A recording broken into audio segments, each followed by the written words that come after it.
Assalamualaikum warahmatullahi wabarakatuh. Alhamdulillah nahmaduhu wa nasta'inuhu wa nastaghfiruh wa na'udzu billahi min shururi anfusina wa min sayyiati a'malina. Man yahdihillahu fala mudilla lahu wa man yudlilhu fala hadiya lahu. Asyhadu an la ilaha illallah wahdahu la syarika lah wa asyhadu anna Muhammadan abduhu wa rasuluh, amma ba'd. Hadirin dan hadirat yang dirahmati Allah, kita sambung hadis yang berikutnya. Kita masih lagi dalam kitab Taharah, dalam membahaskan hadis-hadis berhubung dengan aniyah, yakni babul aniyah, bab tentang bekas yang digunakan. Dan kita telah sebut kenapa dia sebut bab bekas dulu. Sebabnya kerana sebelum kita nak berwuduk, kita perlukan bekas. Sebelum kita nak ambil air sembahyang, kita perlukan bekas. Sebelum kita nak mandi wajib, kita perlukan bekas. Maka menentukan bekas itu najis ataupun tidak adalah merupakan satu bab yang penting, yang disebut oleh Al-Imam Ibn Hajar Al-Asqalani dengan menghimpunkan hadis-hadis yang berkaitan. Wa an Salamah bin al-Muhabbiq radhiyallahu anhu qala qala Rasulullah sallallahu alaihi wasallam dibaghu juludil maitah tuguruha, sahahahu Ibnu Hibban atau sahahu Ibnu Hibban. Daripada Salamah Ibnul Muhabbiq. Tuan-tuan jarang dengar nama Salamah Ibnul Muhabbiq ni. Dia merupakan seorang sahabat yang kecil. Kerana sahabat Nabi SAW ni ada berperingkat-peringkat. Lagi lama seseorang itu mulazamah, berdampingan dia dengan Nabi SAW, lagi besar kedudukannya sebagai sahabat. Dan ada di kalangan mereka yang telah terlibat dengan peristiwa-peristiwa tertentu, menyebabkan mereka dianggap istimewa. Seperti sahabat yang terlibat dengan Ghazwatul Badar, Perang Badar. Ataupun yang terbabit dengan Bai'atul Ridwan, iaitu bai'ah, janji setia yang dibuat dengan Nabi SAW semasa Nabi SAW cuba masuk untuk melakukan umrah di kota Mekah dan dihalang oleh Quraisy. Lalu satu janji setia telah diambil yang dinamakan dengan Bai'atul Ridwan, iaitu orang-orang yang berbai'ah tahta syajarah, di bawah pokok. Dan mereka ini mempunyai keistimewaannya kerana peristiwa itu disebut oleh Allah Subhanahu wa taala di dalam Al-Quran.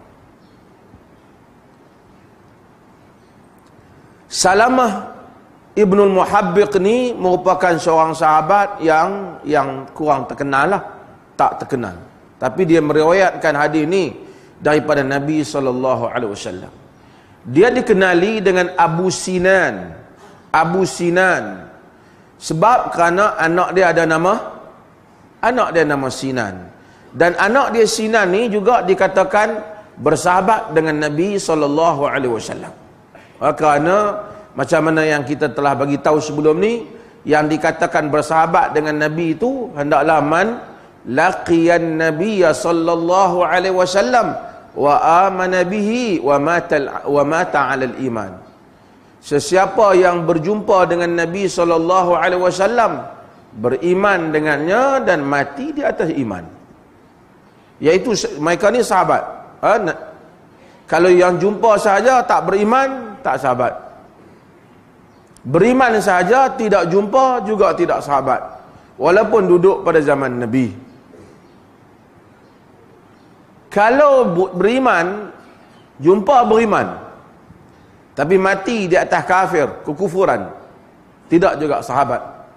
Mati di atas kufuran tidak sahabat. Kena syarat sahabat tu 3 tadi. Beriman, berjumpa, beriman dan mati atas iman. Okey. Dia ni apa kelebihan dia? Biasanya sahabat ni adalah kelebihan dia apa yang menyebabkan satu peristiwa yang menyebabkan dia tu nampak ada kelebihan. Ahli sejarah menyebut bahawasanya Salamah Ibn Muhabbiq ni dia pernah terlibat dengan peperangan Hunain. Peperangan Hunain ialah peperangan yang berlaku selepas daripada pembukaan kota Mekah. Bila buka kota Mekah, ramai orang menganut Islam. Dan orang Islam yang sebelum ni bila setiap kali medan perang jumlah mereka sedikit. Pergantungan mereka kepada Allah Azza wa Jalla banyak. Sebab apa macam itulah manusia bila susah, dia beriman, dia bergantung dengan Allah Jalla wa Ala. Bila berlaku pembukaan kota Mekah, orang masuk Islam berbondong-bondong. Quran kata apa? Idza jaa nasrullahi wal fath wa ra'aitan nasa yadkhuluna fi dinillahi afwaja. Kamu lihat orang masuk ke dalam agama Allah afwaja, berbondong-bondong. Bila peperangan Hunain berlaku selepas daripada pembukaan kota Mekah, confident orang Islam lebih. Lalu kalau yang dulu mereka banyak doa harap pada Allah Ta'ala, sebahagian orang Islam, bukan semua, Nabi tak termasuk, rasa kali ini takkan kot kita kalah, kita ramai. Allah Subhanahu wa Ta'ala sebut dalam Al-Quran, dalam surah Taubah, Allah rakamkan, Allah ceritakan keadaan orang Islam. Allah kata, walaqad nasarakumullahu fi mawatina kathirah wa yawma Hunain idza a'jabatkum kathratukum. Sesungguhnya Allah Ta'ala benar-benar telah menolong kamu fi mawatina kathirah, di dalam banyak medan perang, wa yawma Hunain, dan di dalam peperangan Hunain. Idza a'jabatkum kathratukum, ketika mana jumlah ramai kamu telah membanggakan kamu. Kamu telah rasa kagum, telah rasa ujub, telah rasa hebat disebabkan jumlah yang ramai. Falan tughni ankum syai'a, semua tu tidak memberi manfaat kepada kamu. Wa dhaqat 'alaikumul ardu bima rahubat thumma wallaitum mudbirin, semua tak memberi manfaat sehingga dhaqat 'alaikumul ardu bima rahubat, bumi yang luas menjadi sempit, musuh kepung keliling, kamu lari berselerakkan. Sehingga dalam sebagian riwayat Nabi kena panggil mereka balik mai. Panggil. Sebahagian sahabat Nabi nak pi, mereka lari, Nabi nak pergi, sahabat pegang kuda Nabi, jangan pergi. Nabi tak takut. Semua Allah ni, Nabi menyertai banyak medan perang, Allah tak pernah mentakdirkan ada orang mati di tangan Nabi. Melainkan Umayyah bin Khalaf. Dia tu pun bukan mati terus. Nabi baling tombak, dia mari menyerang Nabi, Nabi baling tombak, dalam sebahagian riwayat terkena dia bercalak tengkok dia. Dia tak mati, dia balik duk menjerit, dia tak matilah aku. Jadi pembesar Quraisy kata, tak mati dia, kau nak kata mati apa? Dia kata, aku pernah janji nak bunuh Muhammad.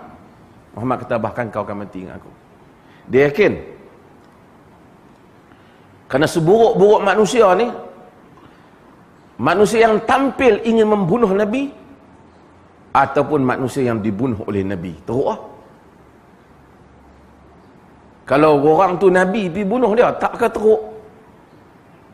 Allah hantar Nabi rahmat, Nabi tak bunuh orang. Tiba-tiba dia ni mati di tangan Nabi. Dia serang Nabi. Nabi ambil lembing, Nabi baling dah. Tu pun tak kena tepat dah. Bercalak sikit dah, tapi dia mati. Dalam perang Hunain, bumi menjadi sempit, mereka berselerakkan. Sebagian riwayat Nabi kata, ana nabiyyul kadhib, ana ibnu Abdul Muttalib. Aku nabi yang tak bohong. Aku anak Ibnu Abdul Muttalib. Barulah kemudian orang Islam patah balik, barulah menang. Allah ajak orang Islam supaya jangan bergantung dengan kekuatan material. Tawakal dulu kepada Allah. Bergantung dulu kepada Allah. Macam kita kadang-kadang kan, dapat nak kereta baru, takkan kereta baru nak rosak kot, kita bubuh-buah tu. Masa kita naik kereta lama, bila naik, puas berdoa. Sampai. Mai dapat kereta baru, kereta baru tak rosak rosak. Nah, mati tengah lebuh raya. Kalau berlaku, Allah nak ajak kita lah. Kalau ada orang dia duk cabar Allah, dia tak pernah berlaku, dia jangan rasa dia pandai. Istidraj. Allah tak sayang dia. Allah tak sayang dia. Allah biar dia tenggelam. Kalau sekiranya kita buat sikit, Allah tegak, buat sikit, Allah tegak, Allah sayang kita. Sebab tu asyaddan nas balaan al-anbiya. Orang yang paling dahsyat bala adalah para nabi alaihimus salatu wassalam. Allah uji mereka. Okey. Apa lagi pasal Salamah Ibnul Muhabbiq ni? Kita tak pernah duk dengar dia, saya sebutlah sikit tentang dia. Kemudian dia ni dikala dia orang Basrah. Selepas daripada zaman Nabi SAW dah tak ada, dia pergi. Basrah ni ialah bandar baru sebenarnya. Basrah ni bandar tentera zaman Umar bin Khattab. Baru ada Basrah di Iraq. Bila tengok orang Islam pergi ke Iraq, peperangan tak boleh menang, musuh serang, Umar bin Khattab radhiyallahu an hantar, tanya sahabat, kita nak lantik siapa yang boleh pergi ni? Umar dia nak orang tu kuat tapi soleh. Last sekali mereka calon hantar ketua yang pergi, Sa'ad bin Abi Waqqas. Sa'ad bin Abi Waqqas sahabat Nabi SAW. Nabi sayang kat Sa'ad. Umar hantar, Umar kata harapanku kat kau besar. Umar pesan, terkenal pesanan Umar pada Sa'ad. Salamah Ibnul Muhabbiq ni antara orang yang pernah ikut di bawah tentera Sa'ad bin Abi Waqqas. Sa'ad pernah jadi gubernur. Pernah jadi gubernur di Iraq. Terkenal. Cerita Sa'ad ni kita pun tahu. Orang mari buat aduan kepada Umar bin Khattab radhiyallahu anhu. Orang habaq kepada Umar, Sa'ad ni adalah seorang pemerintah yang tak adil. Gubernur yang tak adil. Benda ni duk dengar telinga. Umar bin Khattab radhiyallahu an, dia benar-benar ni dia tak apa boleh dengar. Jadi dia minta supaya satu Suruhanjaya lah, pergi siasat lah. Akhirnya sebenarnya Sa'ad ditukar juga, tapi pergi siasat. Daripada masjid ke masjid pergi siasat. Apa siasat? Masuklah masjid, wakil khalifah kata, semua makmum yang ada ni nak tanya pendapat kamu tentang gubernur kamu ni. Siapa dia? Sa'ad bin Abi Waqqas. Semua orang bagi komen yang bagus. Okey, dia bagus, Sa'ad bagus, semua orang puji.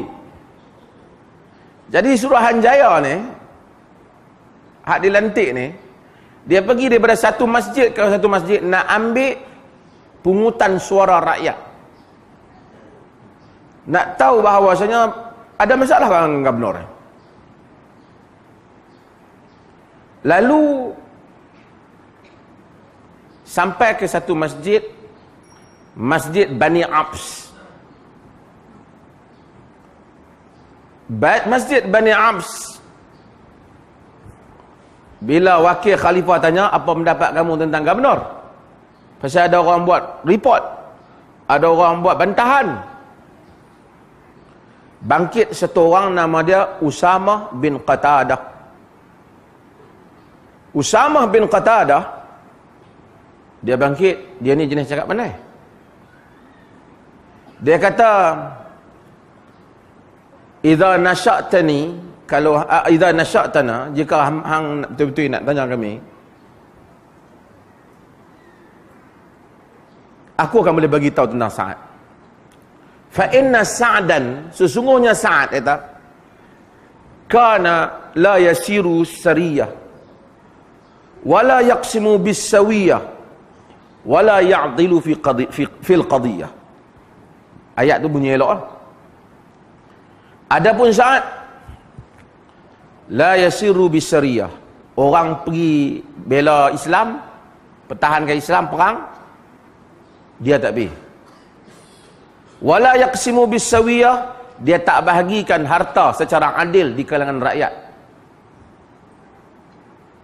Wala ya'dilu fil qadiyah, dan dia tak adil ketika menghukum, memutuskan hukuman di kalangan rakyat. Sa'ad duk ada dalam majlis tu, terkejut. Apa tak terkejut? Dia sahabat Nabi.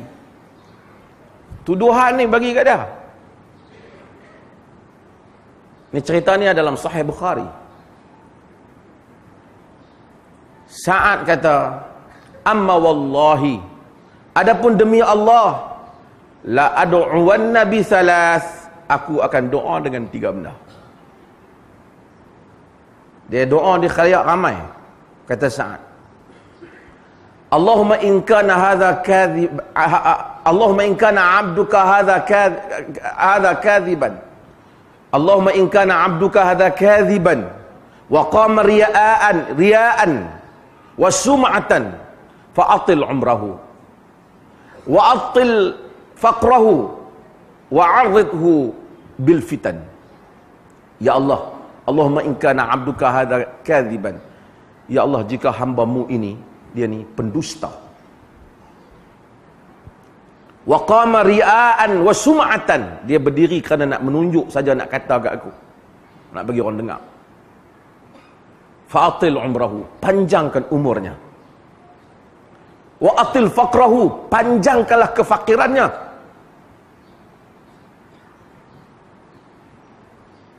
wa a'ridhu bil fitan, dan kenakanlah dia dengan berbagai fitnah. Dalam masjid tu,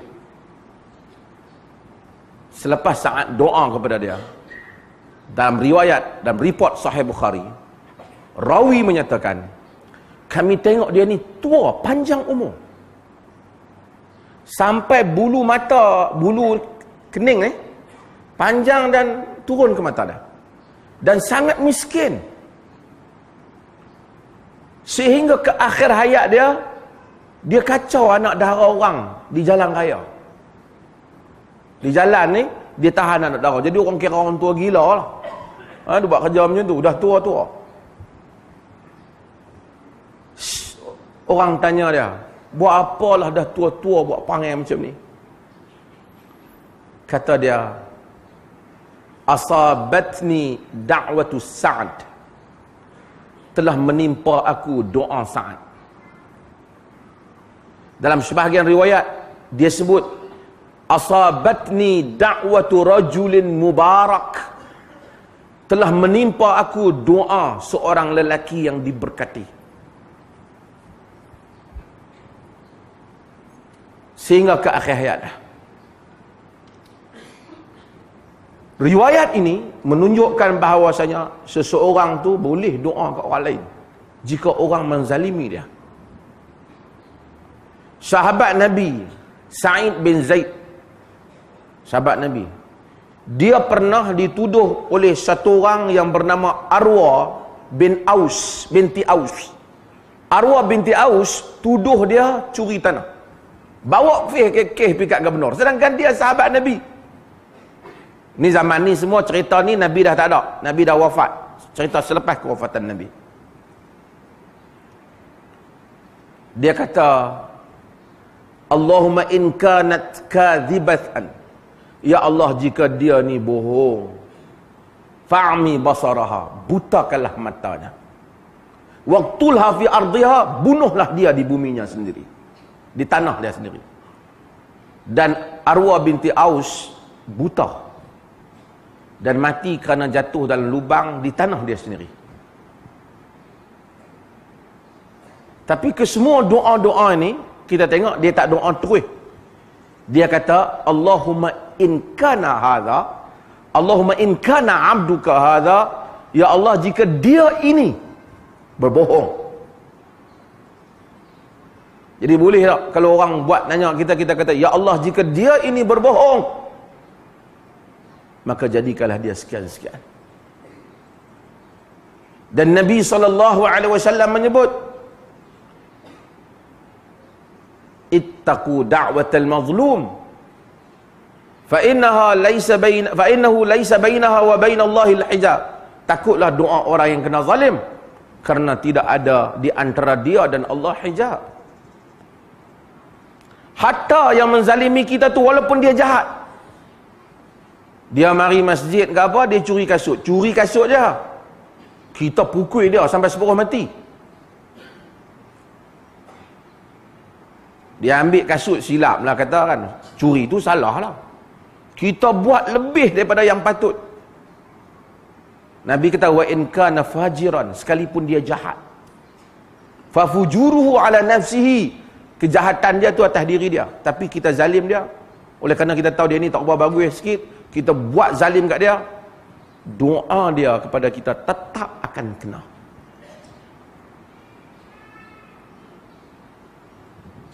Dalam riwayat Imam Ahmad, Nabi kata, wa in kana kafiran, sekalipun dia tu bukan orang Islam, kalau dia doa di atas kezaliman orang kepada dia, Allah sambut doa dia. Masalah dia kekufuran itu satu hal, tapi Allah sambut doa dia. Dan mungkin sebahagian orang bila dia dah tua, orang doa kat dia, hang zalim kat aku doa, dia gelak. Tu tak kena pun doa hang kat aku. Dia seronok. Sehari tak kena, 2 hari tak kena. Tapi hari menjelang ke hadapan, satu hari dia akan kena. Satu hari dia akan kena.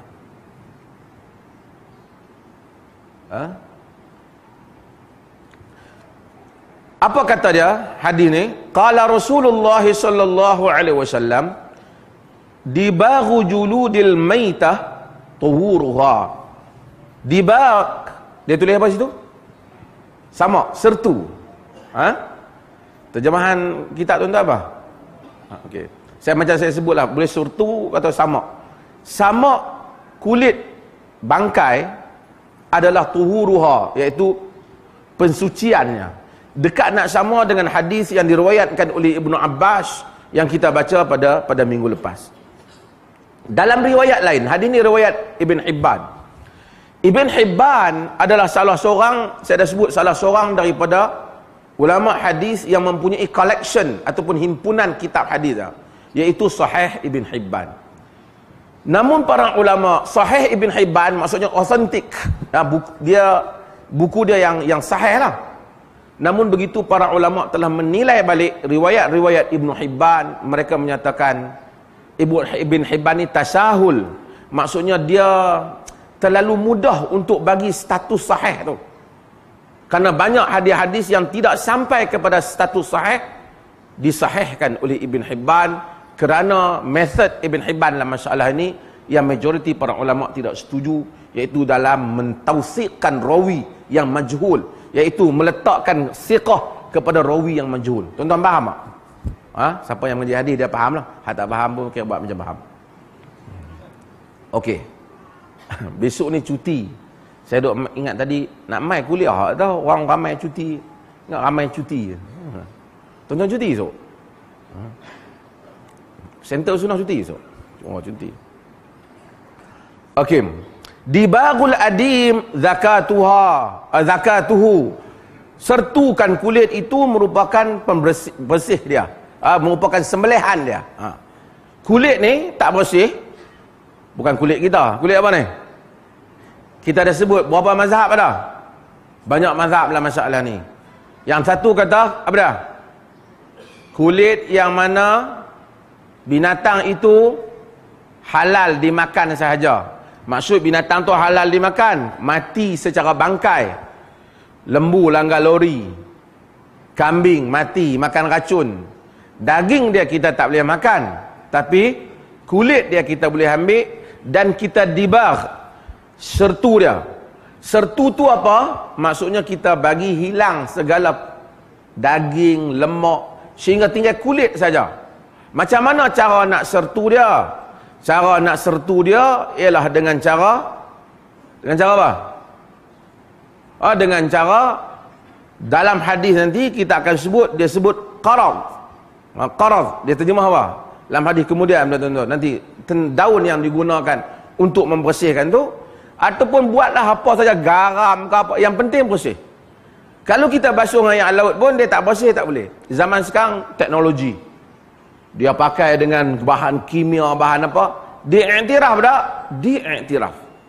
Syarat dia tak pernah letak, dia tak pernah letak mesti benda tu terdiri daripada jenis tertentu ataupun daun tertentu, tak. Dia mau bersih. Yang ni kita kena faham satu hal.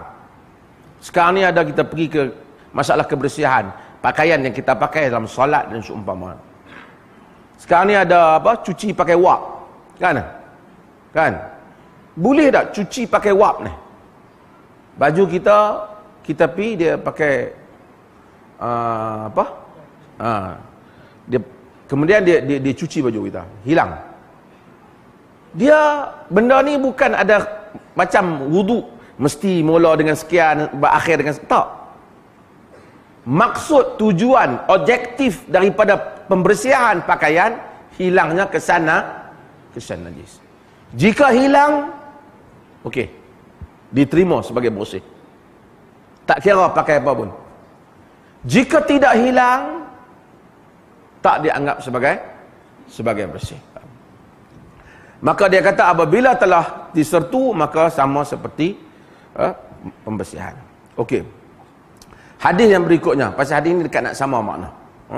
Hadis ni macam ni. Pasal apa hadis ni? Hadis kita tengok hadis Ibnu Abbas dekat juga nak sama dengan hadis Salamah bin Al-Muhabbiq. Kan? Macam mana? Dia ada beberapa keadaan. Yang pertama boleh berlaku Nabi bagi ucapan, sahabat dengar ucapan Nabi, report yang dibuat oleh sahabat tu, ada sahabat guna bahasa macam ni, ada sahabat guna bahasa macam lain, tapi makna dia sama. So kita rely on, kita bergantung kepada report yang dia bagi. Melainkan kalau sahabat tu kita dapat proof dia tersilap, nanti kita akan tunjuk sahabat Nabi tersilap dalam memberikan report ataupun riwayat terhadap sesuatu peristiwa. Kita pernah sebut hari itu, Ibnu Abbas tersilap menyatakan Maimunah berkahwin dengan Nabi semasa Nabi dalam ihram, tersilap. Karena kita ada report sahabat yang lain, kan, Abu Rafi' yang bagi tahu benda yang lain. Okey. Satu lagi kemungkinan, Nabi cakap topik yang sama dalam majlis yang berbeza. Lalu Nabi gunakan bahasa yang berbeza, tapi inti kandungannya sama.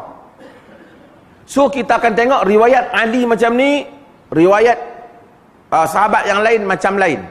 Tetapi kita tengok maksudnya sama, tapi bahasanya berbeza. Ini banyak andaian. Banyak lagi andaian lain. Kenapa kadang-kadang riwayat. Dalam ilmu hadis, ni bagi yang faham. Yang tak faham, buat macam faham. Ada dua, satu dinama mutaba'ah. Ingat tak? Mutaba'ah ni macam ni. Rawi A kepada B, B kepada C, C kepada D. Jadi A, B, C. Daripada Nabi kepada A, daripada A kepada B, B kepada C, C kepada D. D itu mungkin pengumpul hadis. Seperti Imam Malik, Imam Ahmad, Al-Bukhari, orang yang collect hadis. Kalau ada dalam rangkaian itu, misalnya A kepada B, B kepada C, C didapati lemah. Sama ada lemah ingatan, lemah catatan, ada bukti kecuaian dalam catatan, ataupun lemah pada soal peribadi yang dikomen oleh rawi-rawi yang lain, so maka dia tak boleh riwayat. Ataupun dia riwayat lemah. Riwayat dia tak diterima, ada peringkat yang sangat tak diterima. Katakanlah dia ikhtalat, keliru. Keliru ni pun ada banyak. Ada orang keliru daripada muda-muda riwayat hadis keliru dah. Ada rawi hadis, ulama hadis cek, muda dia tak keliru, masa tua dia keliru. Ini pengajian ilmu hadis ajaib. Satu-satunya agama atas muka bumi ni yang ada satu ilmu yang boleh report daripada hari Nabi berucap sampai kepada kita melalui saintifik, iaitu ilmu hadis. Semua nama rawi, ribuan nama. Siapa dia, di mana, lahir di mana, anak siapa, dia pernah pergi ke mana, berjumpa dengan siapa, ada di dalam report. So kita bagi tahu, boleh tahu. Kalau dia kata dia ambil daripada fulan, kita dapat proof dia tak pernah pergi ke negeri itu. Allah pelihara hadis Nabi SAW. Sebab tu bila kita kata hadis dhaif, hadis palsu, kena terima palsu lah. Takkan semua hak Nabi kata nak orang bubuh nama Nabi kata, bukan Nabi yang palsu. Yang palsu siapa? Rawi. Kalau rawi C tadi dhaif, kita A, B boleh ada guru yang lain. Guru yang lain tu misalnya E. Kemudian dia sampai balik kepada D. Okey. Kita boleh ambil, tengok-tengok yang E tak dhaif. E okey, yang dhaif tadi C. Mungkin dia tak bohong, tapi dia dhaif. Bila dia dah ada catatan dhaif, dia habang hak betul pun duk kira dhaif jugalah. Lepas tu kita ambil E. Yang ni dia panggil dalam ilmu hadis mutaba'ah. Yang ni kita boleh skip rawi yang dhaif, kita pergi kepada yang tak dhaif supaya saluran hadis ni dapat sampai. Contoh saya nak pergi faham. Contoh faham sikit malam-malam ni, besok tak kerja tak apa, penat sikit pikang tak apa. Ahmad dia cerita kat dia cerita kat kita. Kita tanya siapa cerita, dia bagi tu kawan kita nama dia Akmal. Oi, dia kata, Akmal bagi tahu kang. Akmal ni aku tak apa. Dia bukan bohong, tapi dia ni selalu lupa. Aku tak boleh pakai dia punya cakap. Aku tak mau pakai sangatlah dia punya cakap. Takut dia silap. Tiba-tiba dia kata sebenarnya ada lagi orang lain lagi yang dengar benda tu selain benda Akmal. Siapa dia? Masih Azman. Azman cerita lebih kurang sama macam Akmal ni cerita. So kita kata boleh pakailah sebab kita bergantung pada si Azman ni. Yang ni kemudian daripada Azman tu naik ke atas semua guru sama. Tak apa. Yang penting kita boleh skip orang yang masalah tadi. Okey. Yang ni nama dia mutaba'ah dalam ilmu hadis. Panjanglah cerita dia, nak bagi jenis boleh faham dalam majlis yang mana semua alim ulama yang mari tanpa bawa kitab.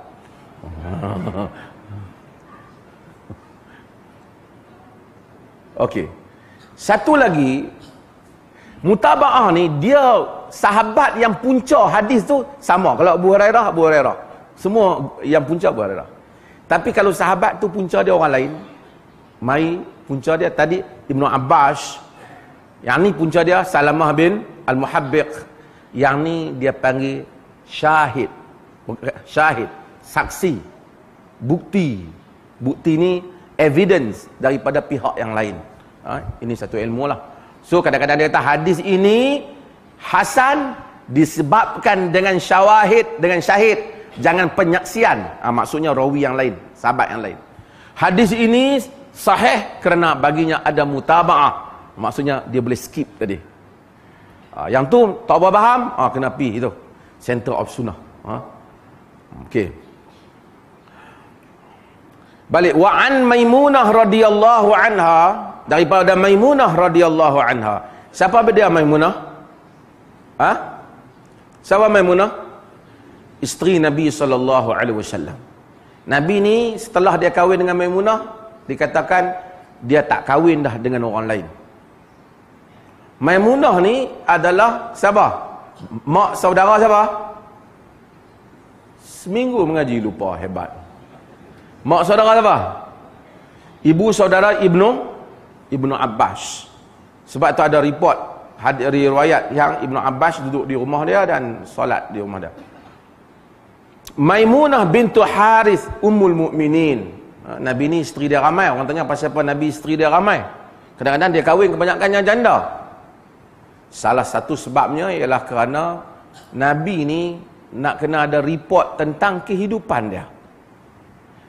Abu Bakar, sahabat-sahabat yang rapat, habis banyak tahu masa berjalan, masa musafir. Nabi dalam rumah tak tahu. Macam mana Nabi ini baju dia, macam mana Nabi duduk dengan isteri dia, bagaimana dia menggauli isteri dia, bagaimana dia melakukan hubungan seks dengan isteri dia. Kesemuanya itu direport, diberikan laporan dan riwayat oleh siapa? Isteri-isteri dia. Kalau ini patutnya ramai isteri, mesti ada komplain, kata tak bagus. Tapi none of them. Tak ada satu orang isteri pun yang kata, Rasulullah ni aku ada tak puas hati. Tak. Isteri yang kita tengok banyak sangat cakap ni, dan kemudian banyak kadang-kadang tak puas hati ni, siapa dah? Aisyah. Bukan dia. Dia masalah dia kritis Aisyah. Tapi bila orang tanya dia, nak tanyalah, Nabi ni macam mana? Bila Nabi dah tak ada. Nabi tak ada, dia pun tak takut dah nak bagi tahu. Dia kata, kana khuluquhul Quran. Adalah akhlak dia tu sama macam Quran. Ramai orang boleh tulis buku, nak buat macam dia tulis tak senang. Nabi kana khuluquhul Quran. Maimunah antara isteri dia. So Maimunah antara bagi riwayat Nabi begini, Nabi begini. Yang banyak bagi riwayat Aisyah radhiyallahu anha, Ummu Salamah. Mereka tahu bagi cerita Nabi begini, pada malam dia begini, bila dia malam-malam dia solat, dia sujud, melama sembahyang dia sampai bengkak kaki dia. Kalau Nabi ni berlakon, dia buat je reka Tuhan ni, buat apa dia nak sembahyang seorang-seorang di rumah, bukan ada orang tengok sampai bengkak kaki dia? Kan? Tapi Aisyah jaga, aku jaga tengah malam, aku tengok dia sedang solat. Aku kesian tengok dia solat. Dia kata, Allah telah ampunkan kau, kenapa kau solat banyak? Dia kata, afala akuna abdan syakura, tidakkah aku patut jadi hamba yang bersyukur, kata dia. So menunjukkan ini semua yang keikhlasan yang dia buat, agama. Dan Aisyah tengok dia, ketika sahabat tengok dia, macam mana bila wahyu turun, bagaimana keadaan dia bila bersendirian. Siapa yang riwayat? Isteri-isteri dia. Kata Aisyah, bila tengah malam aku pegang dia, raba Nabi cari, tak ada. Dalam kegelapan aku cari dia, aku tengok kakinya sedang terpacak, dia sedang sujud, dia sedang bersalat. Kalau nak berlakon, tak payah. Berlakon depan orang ramai sudahlah. Kan macam kita orang, kan, orang politik tak tahu bagus ke tak, kan. Tapi kalau kat depan mesti kita tunjuk hebat lah, kan. Nah, dalam kita tibai lah. Tapi Nabi SAW tak. Ikhlas, agama yang sebenar, hanifan musliman, agama yang sebenar. Maimunah bintu Harith, dia riwayatkan hal ni dia. Maimunah ni ada kata nama dia Hind, tapi di dalam Al-Mustadrak Al-Hakim katanya dia kata sahih, Al-Hakim kata sahih, dan Az-Zahabi bersetuju dengan pensahihan yang dibuat oleh Al-Hakim. Riwayat Ibnu Abbas menyatakan Maimunah ni nama dia Barrah. Kemudian Nabi tukar kepada Maimunah. Nabi tukar.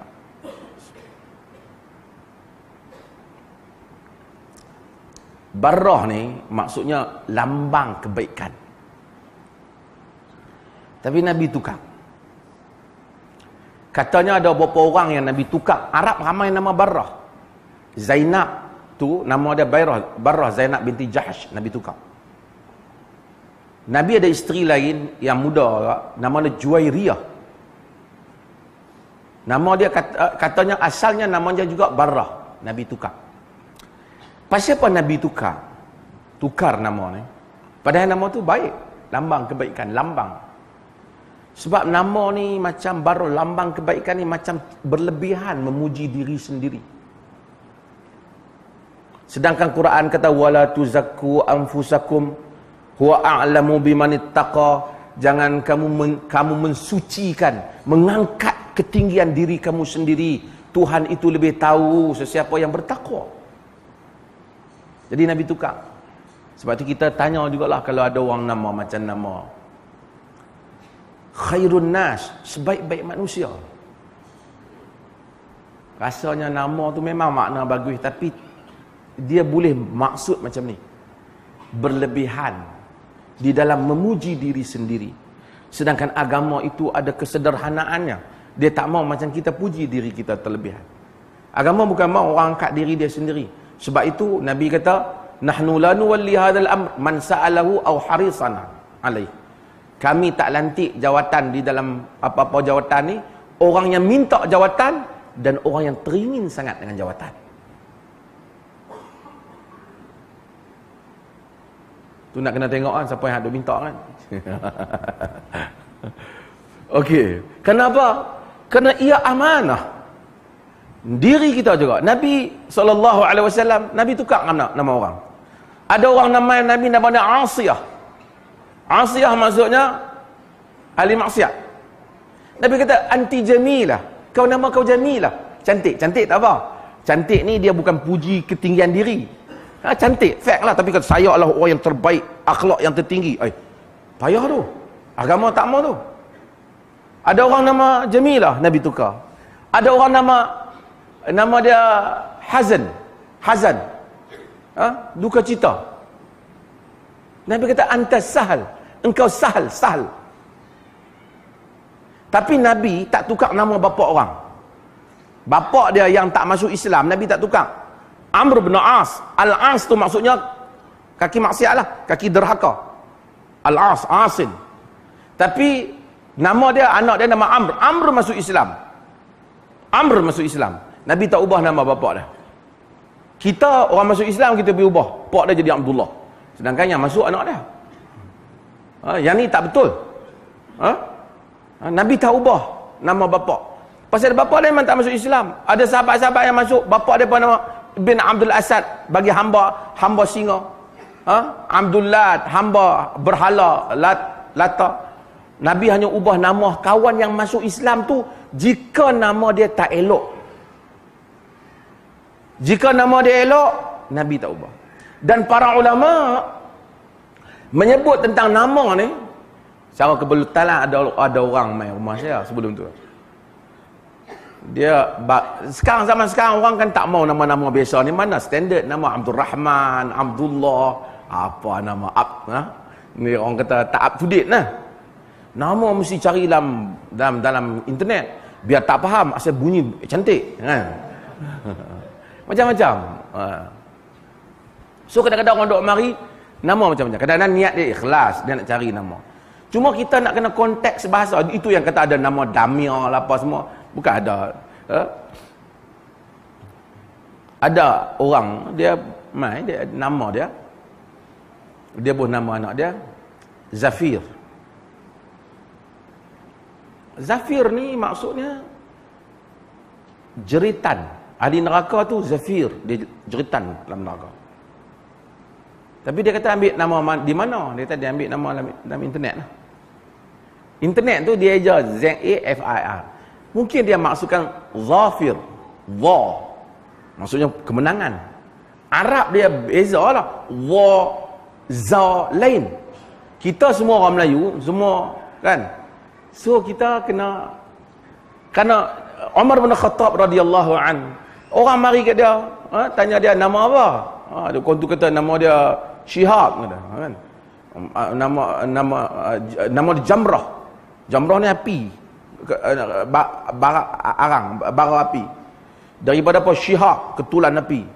Banyak yang tanya, duduk di mana? Bahratun Nar, di lautan neraka, nama tempat tu. Orang tanya dia semua, apa tu kau kalau orang mana? Lava ni juga nama api, neraka. Omar kata aku bimbang, rumah hang terbakar hang sekali. Dan dia terbakar satu hari. Para ulama menyatakan nama juga ada doa kepada kita. Sebab tu sebahagian ahli sirah kata, apabila Nabi buat perjanjian dengan Quraisy, semasa Quraisy buat perjanjian Hudaibiyah, Nabi buat di pihak Nabi, siapa dia wakil Quraisy? Suhail bin Amr. Suhail bin Amr. Suhail ni memang bijak, daripada terkenal bijak, kepala Quraisy. Dia lawan Nabi lama. Suhail ni lawan Nabi. Dia perjanjian dia perjanjian Hudaibiyah, dia terlibat dan dia datang dan dia wakil.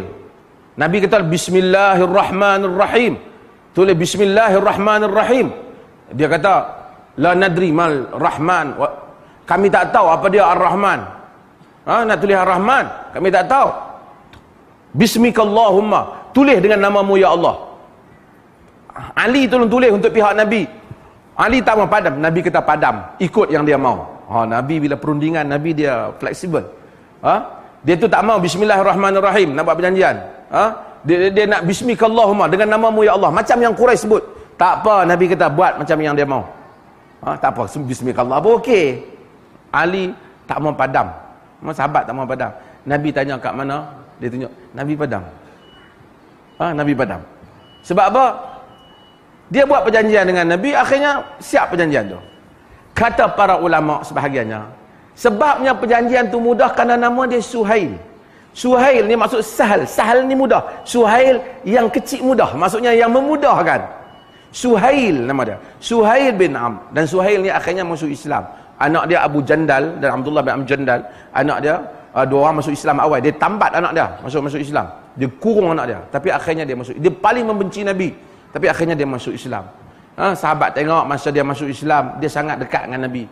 Dia pergi pada Nabi. Dia orang masuk Islam walaupun orang jawatan besar. Bila dia masuk Islam kemudian, mereka tak jadi sahabat besar lah. Nabi gunting rambut, dia kutip rambut Nabi, dia angkat rambut Nabi, dia angkat rambut Nabi, dia letak di mata, kedua mata dia. Dia cium rambut Nabi. Dia sayang kat Nabi. Dia lama dia lawan Nabi. Daripada Nabi sampai Nabi kena keluar daripada Mekah, dia lawan. Dia dengan Abu Sufyan. Akhirnya pada hujung hayat mereka masuk Islam. Suhail bin Amr. Suhail, saya bukan nak cerita pasal peristiwa, saya nak cerita nama dia Suhail. Kata sebagian ulama, kerana nama dia Suhail, perjanjian Hudaibiyah tu mudah sikitlah. Sebab tu nama hak jenis kasar-kasar ni kita tukar bagi nama hak molek-molek sikit. Azan dulu.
Balik sikit kita pada hadis ni, insya-Allah.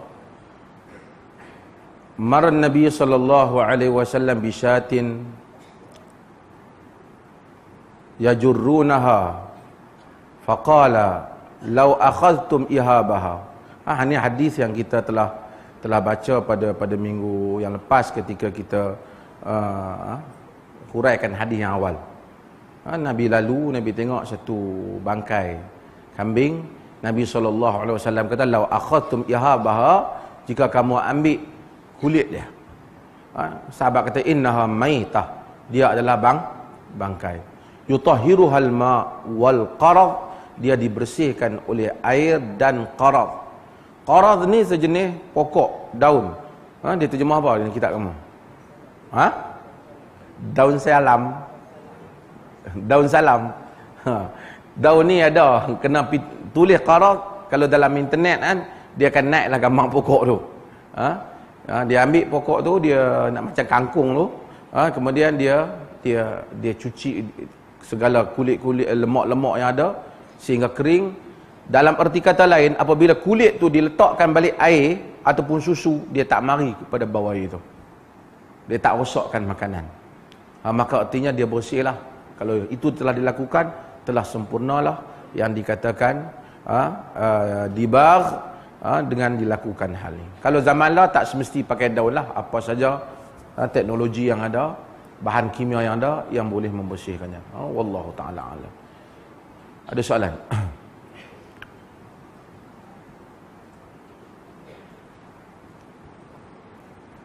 Tak ada soalan ke?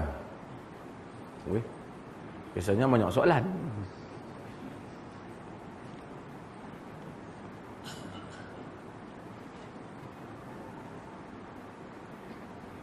Ambil soalan mana?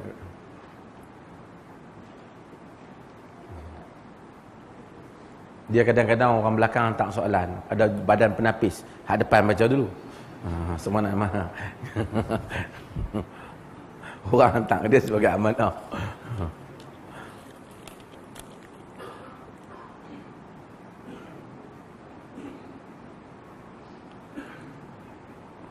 Sebelum ni Dr. Mazhar pernah keluarkan statement perokok tidak patut terima zakat. Mohon dalil Al-Quran yang menyatakan perokok tidak layak terima zakat. Selamat Hari Guru kepada Dr. Mazhar sebagai selaku pendidik di Masjid Alwi. Tuan-tuan, saya nak tanya, rokok ni sekotak berapa? Bukan tuan-tuan hisap, tuan-tuan tahu. Berapa satu kotak? RM17. Ambillah RM17. Satu orang mai minta zakat. Satu orang mai minta zakat kerana dia tak mampu nak beli makan. Pasal dia miskin. Nak beli nasi, nak beli beras tak ada. Tapi rokok dia boleh beli. Dia miskin ke kaya? Miskin ke kaya? Kaya. Bukan senang nak ambil RM17 bakar.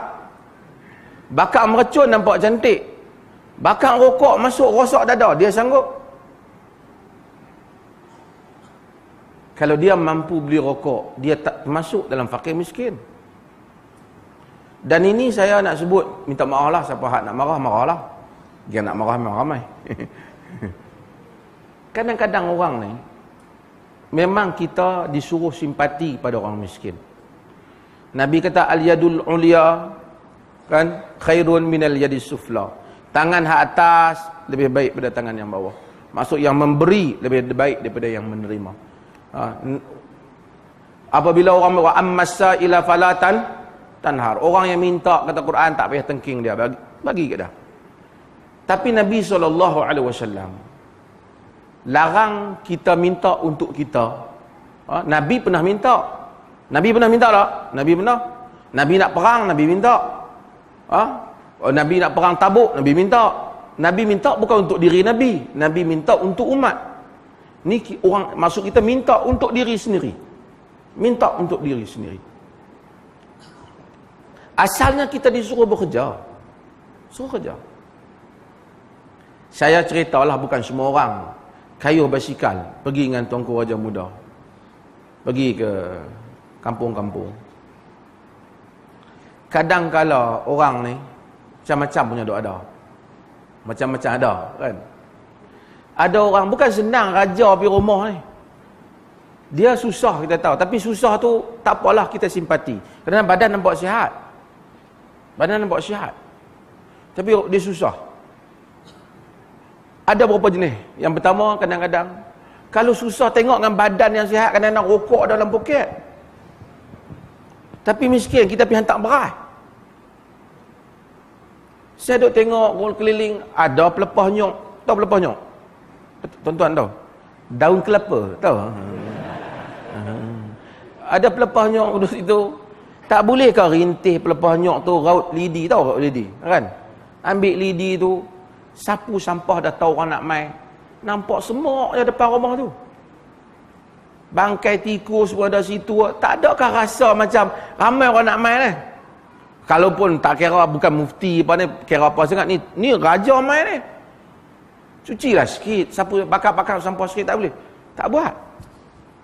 Jadi tuanku pun kata, mari kita semua kutip sampah. Kan kutip lah. Tak apalah, satu kebajikan lah kan. Tapi dah semua kerja pun tak ada. Badan ada, tak boleh kau sapu sampah.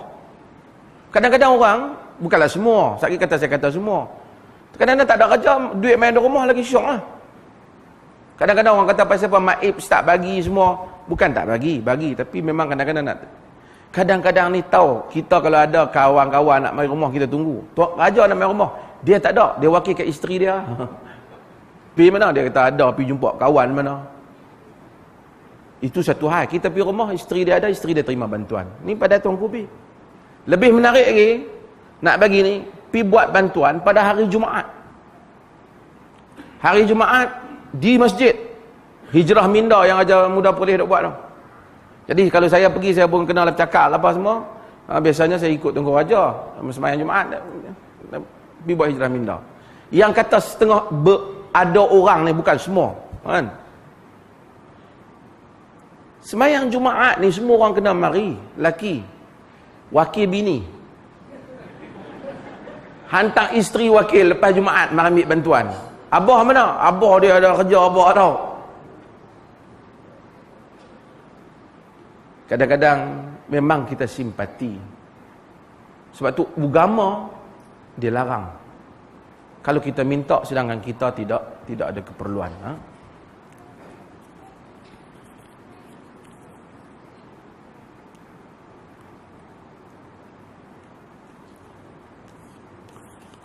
Khatib memegang tungkat dengan tak memegang tungkat. Ulama khilaf dalam pegang tungkat ni. Adapun Nabi pegang pedang semasa khutbah tak pernah berlaku. Nabi tak pernah pegang pedang. Dulu ada orang semangat pergi nak ikut Iran, pegang senapang masa khutbah. Orang pegang senjata masa khutbah. Nabi tak pernah pegang senjata masa khutbah. Khutbah Nabi ialah peaceful. Bukan khutbah nak pergi tembak orang. Bila Iran buat, orang rasa, saya masa kecil-kecil dulu pun tengok, pergi cari pedang tak depan. Kata Ibn Qayyim, Nabi tak pernah khutbah dengan pedang. Cuma ada riwayat baginda pegang tongkat ni, bincang. Dia pegang tongkat kerana ketika itu usia dia ke, keperluan pada tongkat ke, ataupun saja pegang tongkat. Di Perlis ni secara umumnya, kita tak pegang tongkat lah. Sama macam pendapat Qaradawi dan seumpamanya. Tapi kalau tu imam tu nak naik tangga tak larat, dia boleh pegang tungkat. Tungkat dia, bukan tungkat masjid. Boleh. Boleh.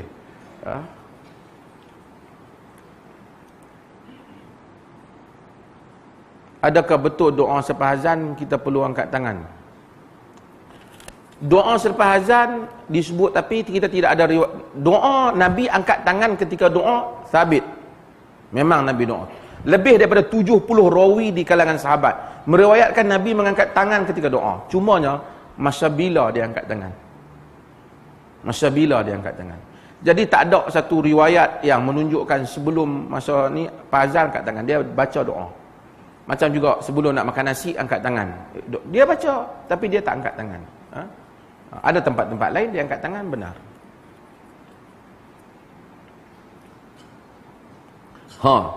Mohon beri penjelasan tentang isu harga meja iftar. Lagi apa? kenapa tak doa kepada orang yang fitnah? Sekejap lagi saya doa. Saya punya sengkek macam ni, mereka boleh kata saya ada 16 juta. Saya dengar tu masa-masa awal-awal seronok. 16 juta ni senang. Kalau ada 16 juta, mereka ni, kamera ni, tukang lah ni. Saya bagi kat mereka hak yang apa? Hak yang Hollywoodnya. Apa kamera ni? Mereka kata pasal apa? Bukan duit saya kutip. Majlis tu IQ buat tak tahun. Kalau tuan-tuan tengok, main bulan puasa semua orang yang buat. Majlis yang sama. Majlis tu bukan pasal apa membazir makan sampai 30,000 satu meja. Bukan makan meja, cik weh. Makan tu semua sama. Cuma orang nak derma. Siapa yang nak derma 3 kaki tanah, siapa yang nak derma 1 lot. Macam tu lah. Jadi dia orang collect untuk aktiviti IQ. IQ ni saya penasihat. Tanyalah IQ tu. Apalah yang saya dapat daripada mereka. Kan? Bukanlah nak habaq kata saya bagi kat mereka. Tapi tanyalah mereka apa dengan mereka ni. Mereka ni. Tapi manusia macam tu lah. Kan? Dia syok. Dia buat fitnah. Dia kata kenapa pergi minta? Sedangkan kita tak boleh larang minta-minta.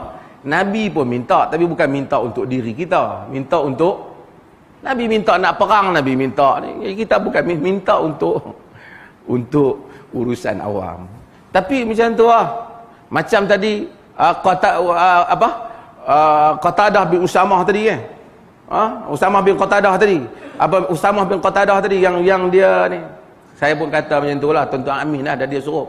Ya Allah, jika sekiranya apa yang mereka tuduh ni tidak benar dan bohong, tidak ada dalam IQ duit sebanyak itu, ataupun kurang sikit pada tu pun tak ada. Dan apa yang mereka kata tentang mengumpul dana itu untuk kepentingan pribadi, mana-mana tokoh yang ada, maka ya Allah turunkanlah kepada mereka azab yang sepadan, yang ataupun lebih daripadanya. Amin.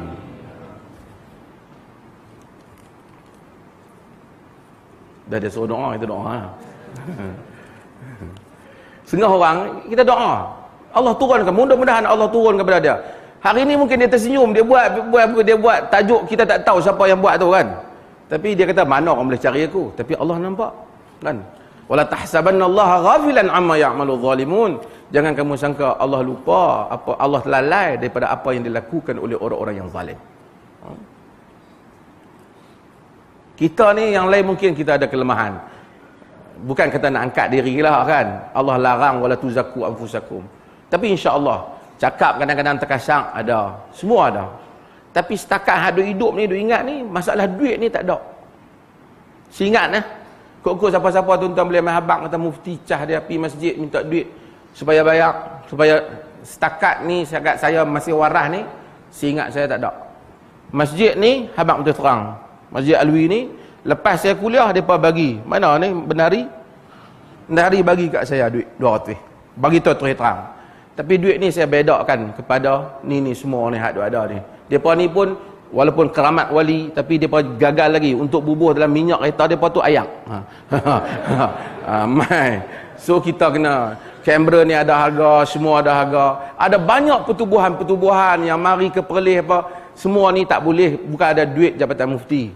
Nak bayar gaji, ini semua perlukan dana. Banyak aktiviti, ada orang pergi ambil gambar. Apa nama gabungan belia IQ bagi bantuan maib. Bukan bantuan maib bagi bantuan. Kita buat hari tu, ingat tak? Free market.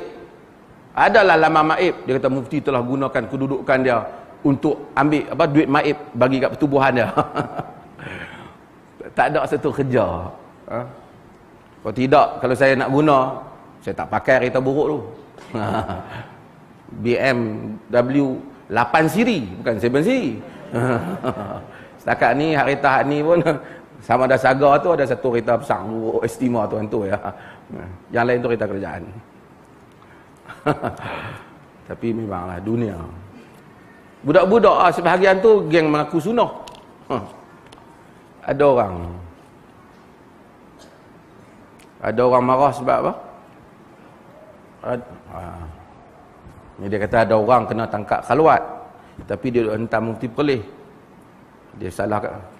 Saya tahu kes ni, saya malas cakap. Dia kena tangkap khalwat di Perlis ni bukan di zaman saya. Dia tangkap khalwat. Lah tangkap khalwat buat macam mana? Ambil buat apa? Orang tangkap, lepas tu dia jadi anti kita. Bukan saya tak jadi mufti lagi macam tu. Tak, memang selepas mufti pertama, kemudian saya sebelum 2-3 setahun dah ni. Sebelum saya. Dia kena tangkap. Lepas tu dia buat anti. Siapa nak bela apa dah kena tangkap? Kan nikah je.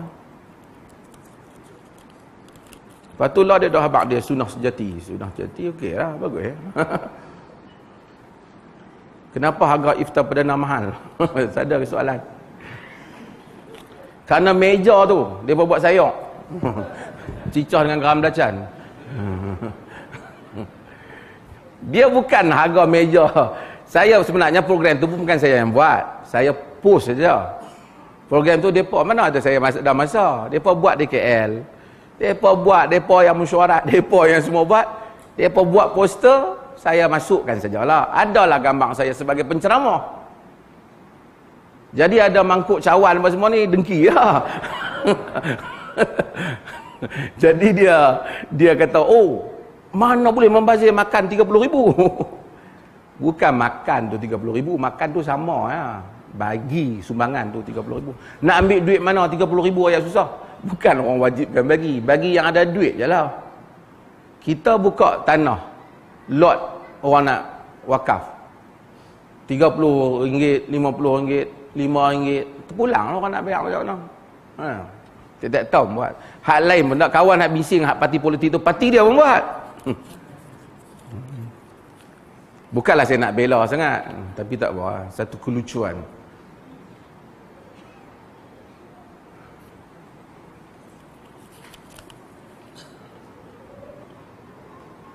Bolehkah kita berniaga dalam masjid? Kita tak boleh berniaga dalam masjid. Ada hadis Abu Daud larang kita berniaga dalam masjid. Kita boleh ajak bab perniagaan dalam masjid, tapi kita tak berniaga barang dalam masjid. Kalau tuan-tuan berniaga barang, semua orang nak. Saya jadi ini, tuan-tuan bukan dapat peluang ni, mikrofon ni, saya yang dapat. Tuan-tuan, selepas daripada kuliah ni, saya adalah bawa barang apa sikit kat luar tu. Tuan-tuan pun kalau beli tu, ayam hak saya jampi tu, makan, minum ayam tu, baca tak lupa. Ini isteri dengar kata suami tak menikah dua, ya. Kita bagi ayam.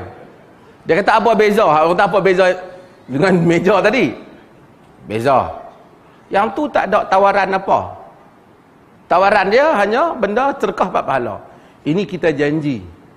Pertama kita jual benda dalam masjid, tak boleh. Kemudian kita tak boleh janji satu benda yang bukan dalam tangan kita. Pahala kita tak boleh jual. Misalnya sedekah, orang boleh dapat pahala, kita bagi tahu. Tapi tuan-tuan bagi duit kat saya 1,000, saya buat bacaan pahala untuk hantar kepada mak bapak tuan-tuan. Yang ni tak boleh. Kerana saya baca Quran, saya baca kerana duit, saya tak dapat pahala. Beza dengan orang dok buat kutipan dana, beza. Duit tu pergi kepada umat. Hak dok baca tu duit pergi kepada diri sendiri. Nak baca. Kalau kawan kita mati, kita baca qul huwallahu ahad, Allahus samad. Ya Allah, berikanlah pahala pada fulan bin fulan. Kalau Allah jadikan mustajab, sampai kepadanya. Kalau tak sampai padanya. Adapun bagi 1,000 tolong buat pahala, ini mustahil. Seperti yang disebut oleh Al-Izzam,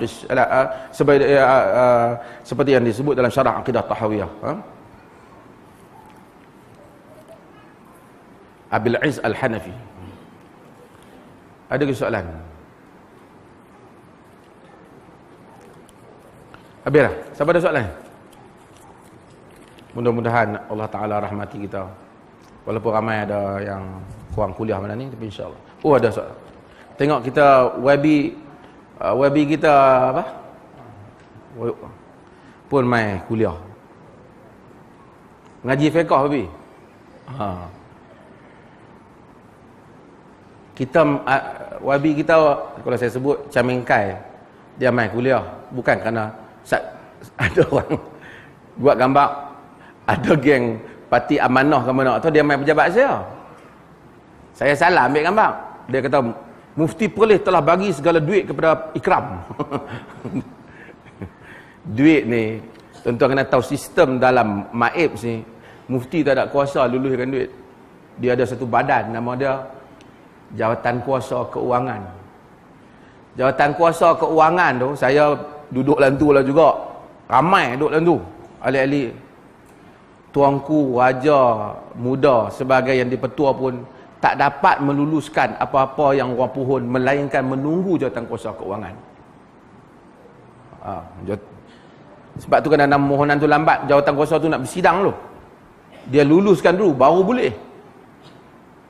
Dan dia orang tu terdiri daripada ni.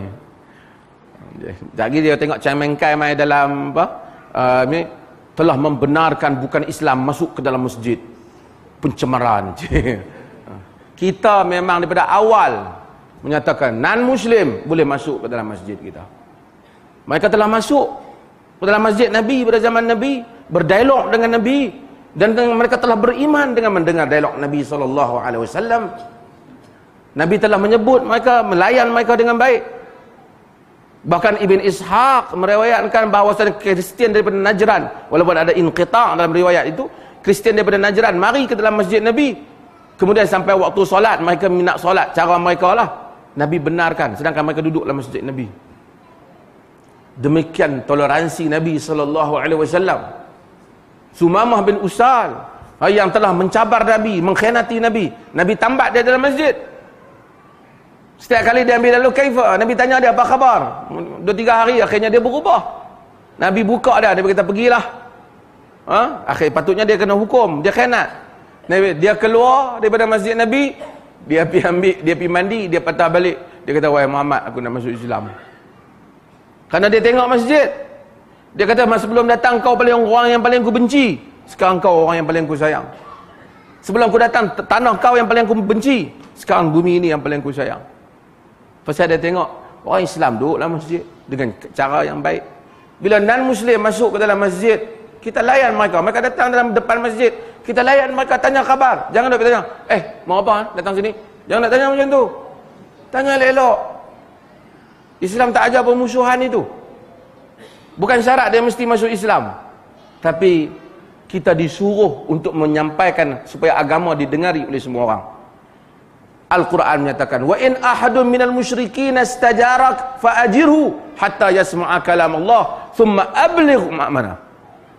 Jika seseorang di kalangan musyrikin, orang yang mensyirikkan Allah, dalam konteks itu musuh, masa zaman berperang, istajarak, minta perlindungan denganmu wahai Muhammad, fa'ajirhu, lindungi dia, hatta yasma'a kalam Allah, sehingga dia dapat mendengar kalam Allah.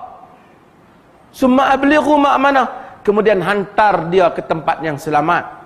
Islam, dia datang, dia musuh, tapi bila dia datang saya minta perlindungan lah. Nabi kata lindung dia, Quran kata lindung dia, Allah kata lindung dia, bagi dia dengar kalam Allah. Kemudian paksa dia masuk Islam? No. Summa ablighu ma'mana, hantar dia ke tempat yang selamat. Sebab apa? Kerana mereka itu kata Allah, mereka tak tahu.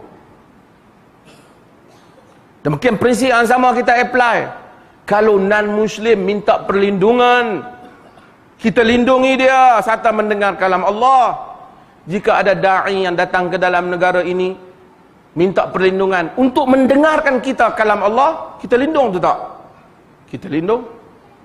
Non-Muslim kita lindung. Orang Islam datang kita tak lindung. Kita lindung. Universal Islam kita.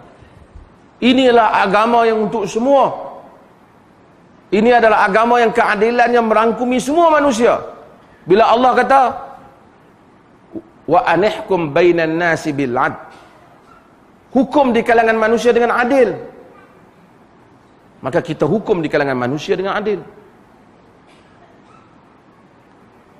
Dia tak kata hukumlah di kalangan manusia, di kalangan orang Islam dengan adil. Hukumlah di kalangan manusia dengan adil.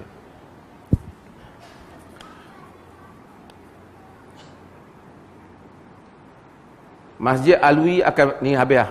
Masjid Alwi akan menganjurkan majlis berbuka puasa dan bersahur sepanjang bulan Ramadan ini. Oleh itu sesiapa yang ingin menyumbang apa-apa makanan seperti buah kurma. Sagi kata buah kurma pula.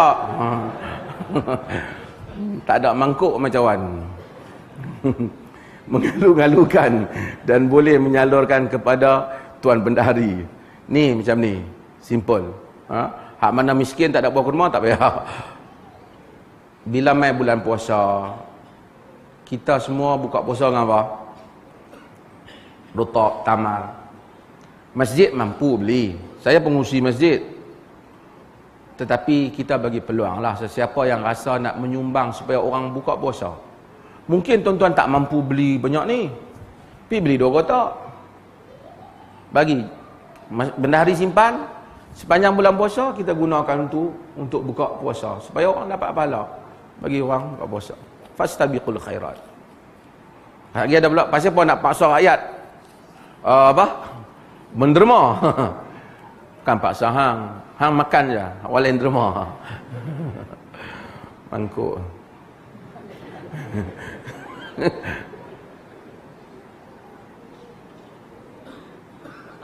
Bukan cawan. Lagi marah pula. Mangkuk ni lebih besar lah daripada pinggan. Boleh isi kuah banyak. Taklah salah. Dia kena marah pula. Siapa yang ingin beriktikaf di masjid ini awal Ramadan, okey macam ni. Siapa yang nak iktikaf di masjid ni? Yang ni untuk rakyat Malaysia. Rakyat Perlis ni yang dalam siaran ni, semua yang dengar ni, seluruh Malaysia ni.